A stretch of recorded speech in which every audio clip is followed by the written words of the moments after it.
자, 오늘도 음악 강의 계속 진행하도록 하겠습니다. 지난 시간에 우리가 민족주의의 여러 가지 풍경들을 좀 살펴봤는데요. 일단 클래식 음악의 중심으로부터 잠깐 벗어났던 것이고, 벗어났긴 하였으나 지리적으로나 아니면 어떤 흐름으로 보나 중심에서 벗어났다는 것이지, 지난 시간에 살펴봤던 시벨리우스나 스메타나나 이런 차이콥스키나 특히 이런 사람들이 덜 중요하다, 이런 건 전혀 아니고요. 다 중요한 사람들이죠. 그리고 지난 시간에 이제 함께 생각해 봤으면 하는 문제가 유럽 중심에서 펼쳐지는 이 음악의 다양한 흐름들이 오늘 말씀드릴 이 베르디나 바그너에 이르면은 정말 그 폭포수처럼 어마어마한 해일처럼 이렇게 응집이 되고 그리고 폭발이 되고 그러면서 그 잔영을 가지고 이제 말로라는 흐름으로 가게 되는데 이 1860년대 70년대 이 무렵에 이런 사람들이 보기에 굉장한 실험들이 이제 다가온단 말이죠. 그러니까 제가 지난 시간에 이제 무소르스키의 그 픽처스 앤 엑시비션 전람회의 그림이라는 작품으로 말씀드렸다시피 오히려 이런 중심주의에서 벗어나 있던 음악사의 외곽, 우리까지도 포함될 수 있는데 이 외곽에 있는 이런 음악의 어떤 요소, 이런 것들이 유럽 중심 안에서 보기에는 굉장히 낯설고 일종의 이제 민요라든지 트래디셔널한 그런 문화이긴 한데 그 유럽 중심에서 보기에는 굉장히 낯설고 신기하고 기존의 그들의 화성 체계에서 벗어나 있는 이런 것이라서 오히려 실험적으로 느껴지기도 하고 더 중요하게 평가되기도 했다, 이런 말씀을 드렸어요. 그래서 우리 최근 현대음악으로 오면 예를 들어서 이제 황병기 선생님의 몇몇 그 가야금 작업들이라든지 아니면은 윤희상 선생님의 그 오페라 심청 이런 작품들을 보면 특히 윤희상 선생님이 독일에서 이제 큰 평가나 관심을 받았던 까닭이 유럽의 그 1950, 60년대의 그 아방가르드한 실험으로 볼 때 그들의 어떤 폐쇄된 언어 이런 상황 속에서 아시아에서 건너온 젊은 청년 음악가의 선율이 유럽의 중심 음악 중심에서 보기에는 참 생소하고 대단히 낯설었기 때문에 오히려 더 우리한테는 트래디셔널한 것이 그들에게 굉장히 아방가르드한 것으로 이렇게 인식되고 그것을 역수입해서 다시 들어봤을 때 이런 윤희상이나 이런 분들의 작업이 대단히 선구적이다라는 생각을 또 갖게 됩니다. 그래서 중심이다, 주변이다, 여기가 뭐 유럽이고 그 밖에 지리적인 환경이다, 이런 차이는 정말 지리적인 거리, 킬로미터의 거리밖에 되지 않고 음악의 다양성이라든지 다중성 이런 것은 따로 존재한다, 이런 생각을 좀 해보게 되는데요. 곁들여서 이제 또 좀 나중에 윤희상 선생님 음악을 말씀드릴 일이 없을 것 같아서 좀 말씀을 드리면, 윤희상 선생님의 오페라 심청이라는 게 이제 1970년대 독일에서 크게, 그때 아마 미넨 올림픽이 있었고 미넨 올림픽을 전후로 해서 이제 위촉도 되고 공연도 되고 상연되고 했었는데 큰 파란을 많이 일으켰죠.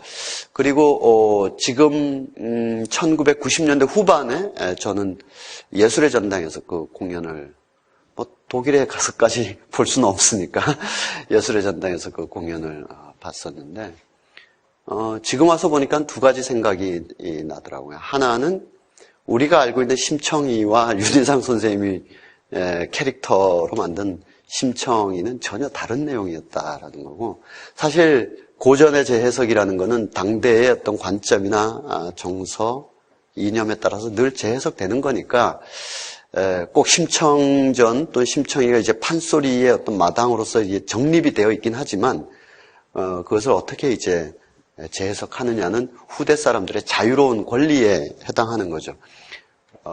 그 최인훈 선생님의 그 소설 중에 서육이라든지 또 구운몽이라든지 뭐 이런 작품들이 고전 소설의 어떤 틀을 가져오되 60년대 지식인의 괴로움이 담기듯이요. 그 윤희상 선생님의 오페라 심청에서 유럽 사람들이 왜 그렇게 좋아했을까를 보니까 여기서 심청이라는 주인공이 우리처럼 효녀 심청이나 눈물의 심청 이게 아니라 한 집단의 모순이나 갈등을 다 끌어안고 바다에 제 몸을 던지는 희생제의 양식으로 그려지더라고요. 오페라를 직접 보면 그렇게 느껴집니다. 그래서 단지 앞을 못 보시는 아버지를 위한 것뿐만 아니라 수많은 사회적 갈등과 문제들이 막 제시가 되는데 그걸 다 끌어안고 바다로 가는 천안함 좌초된 그쪽으로 간 좌초라고 하면 자꾸 안 되는데 하여튼 그쪽으로 거기가 굉장히 물길이 사나우니까 옛날부터 그런 제의 양식이 많았던 것 같아요. 그런 걸 볼 때 유럽 사람들은 희생양, 희생제의라는 것이 유럽 사람들한테는 오래된 문화적 전통이지 않습니까? 성경책에서도 나오는 얘기고 그리스 신화 같은 데서도 항상 어느 마을에 괴물이 나타나오면 아리따운 처녀를 바치고 이런 것이 다 있다 보니까 동양의 이야기고 동양의 오페라이지만 우리가 오랫동안 가져왔던 문화적인 어떤 유전자와 일치감 또는 이렇게 빙 돌아서 오는 우회로를 통해서 오는 일체감 이런 것이 이제 그들에게 관심이 있었을 것 같고 두 번째 캐릭터로서는 심학규라는 인물 우리가 흔히 봉사 이렇게 하는데 봉사는 직책입니다. 어느 선비의 직책인 거고 그래서 예전에 이제 과거 시험을 본다든지 진사가 되고 진사라는 직책이 있지 않습니까? 직위라 그럴까요? 예. 이제 하급 관리, 하급 선비 이런 사람들을 봉사라고 하죠. 심실성을 가진 과거 시험을 봤지만 향촌에서 일을 하는 그런 사람들을 이제 봉사 이렇게 하는 겁니다. 눈 못 보는, 앞 못 보는 사람이 봉사라는 것이 전혀 아니고, 그걸 가지고 이제 윤희상 선생은 이제, 이 심학규의 아리아가 있는데, 이 아리아가 굉장히 절실하고 아름답습니다. 그 아리아의 핵심 내용은 뭔고 하니, 내 일찍이 책 속에 파묻혀 책을 통하여 길을 찾고자 하였는데, 너무 책을 읽고 책에 파묻히다 보니, 현실을 보는 눈도 잃고 내 육신의 눈도 잃었다. 이렇게 이제 아리아가 전개가 됩니다. 이렇게 아리아가 전개될 때 우리가 MBC 마당놀이 심청전에서 보았던 심학규와 윤희상 선생의 오페라에 나오는 심학규는 전혀 다른 인물이라는 걸 이제 느낄 수가 있죠. 이런 것은 이제 현실의 어떤 여러 가지 갈등이라든지 문제들 이 속에서 지식인이랄까요? 마땅한 해법이나 돌파구를 찾지 못하는 그래서 뭔가 책 속에 뭐가 있지 않을까 하고 책이 오히려 현실이 되고 책에 적혀 있는 내용이 제대로 적혀 있는지를 보기 위해서 현실을 보는 이런 착종된 상황 속에서의 심학규의 모습이 이제 드러나는 거죠. 이런 게 이제 전쟁 이후 2차 대전 이후 폐허에서 서서히 일어나고 있던 유럽의 지식인들한테는 상당히 매혹적인 캐릭터가 되는 것이기도 합니다. 윤희상 선생이 그렇게 심청이와 심학규를 유럽의 지식인의 입맛에 맞게 보이려고 했다는 게 아니라 그거는 우리의 문제이기도 하고 어디서나 사회적인 모순이나 또 지식인의 처신, 갈등 이런 것이 있다면은 어디서나 통용되는 주제이기 때문에 우리에게도 중요한 작품이고 유럽인에게도 중요한 작품이죠.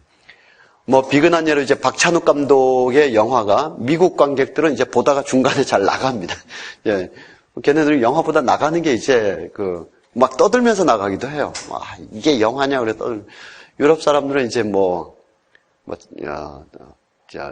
잘 모르면 내가 문제지 영화가 문제야 그러고 끝까지 앉아있고 그러는데 이게 박찬욱 감독의 영화가 미국의 펄프 픽션에 익숙해 있는 사람들한테는 고어 영화, 피가 흐르는 그런 영화라서 조금은 이제 되지만 그래도 미국보단 유럽에서 상도 받고 이렇게 되는 거는 거기에 다 희생제의라는 주제를 계속 반복해서 개인이, 집단의 죄과를 개인이 해결할 수 있는가.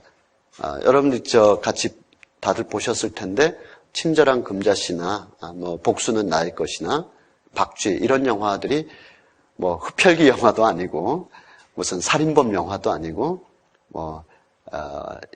친절하게 살아보자 하는 그런 무슨 에티켓 영화도 아니죠. 그 영화들은 다 이제 이렇게 한 개인의 어떤 마음속의 문제 이런 것이 어떻게 형성되고 여기에 일그러져 있는 어떤 집단의 문제를 개인이 홀로 독단적인 그걸 해낼 수가 있는가.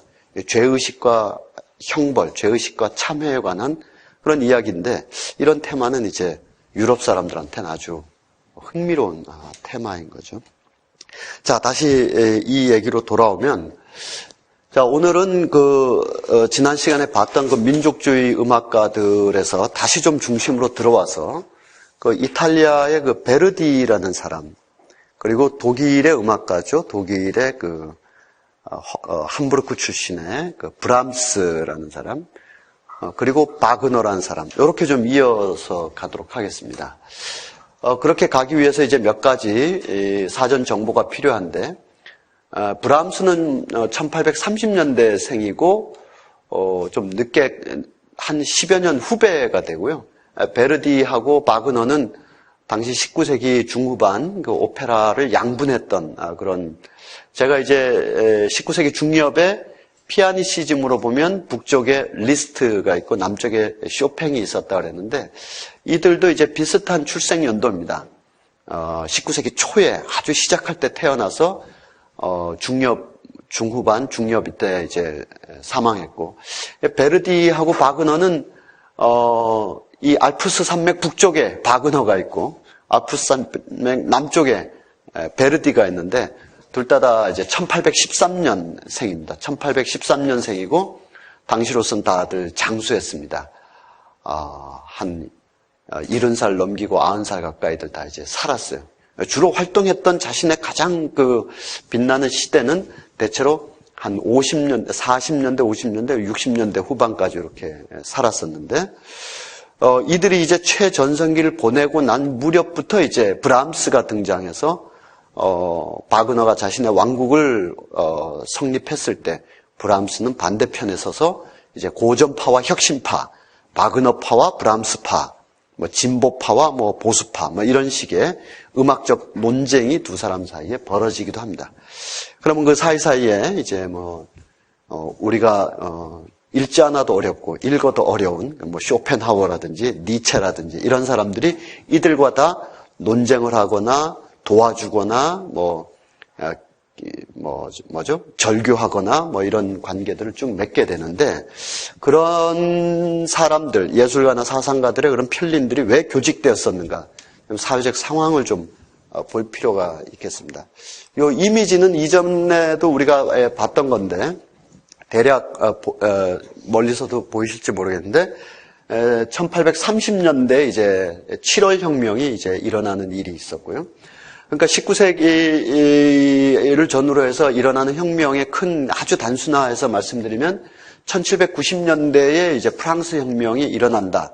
상승하는 상층 시민 계급이 혁명을 주도하고 나머지 계층이 그것에 동조하고 따라가는 그런 혁명이었다면 그래서 그들이 일정하게 권력에 물론 왕제도를 어떤 것은 폐지하고 어떤 것은 입헌군주로 하고 어떤 것은 절대왕정으로 남아있기도 하고 프랑스 같은 경우는 그 세 가지가 다 수십 년 동안 교체되고 반복되긴 하지만 상층 권력의 문제가 아니라 사회의 전체적인 어떤 세력 균형으로 볼 때 1790년경에 상층 부르주아, 지식인들, 사상가들 이런 사람들이 혁명을 주도하고 나머지 세력에 따라가는 그런 게 됐다면은 이제 30년쯤 흘러서 1830년 7월 혁명에서는 이 일반 시민 부르주아 영역에서 그 위에 있는 세력에 대한 어떤 혁명적 동기가 한 번 더 일어나게 됩니다. 그러고 나서 한 15, 16년 후에 1848년 혁명, 이것이 이제 19세기 중엽의 가장 중요한 사회적 사건이라고 할 수 있는데요. 이것은 이 시민계층뿐만 아니라 산업 노동자 계층이 주도하는 세력으로 이제 성장해서 이 유럽 전역을 뒤흔드는 그런 사태가 벌어집니다. 파리, 런던, 드레스덴, 로마, 바르샤바, 부다페스트, 프랑크푸르트, 어디, 바르셀로나, 어디라고 할 것 없이 1848년에는 일제 유럽 전역에서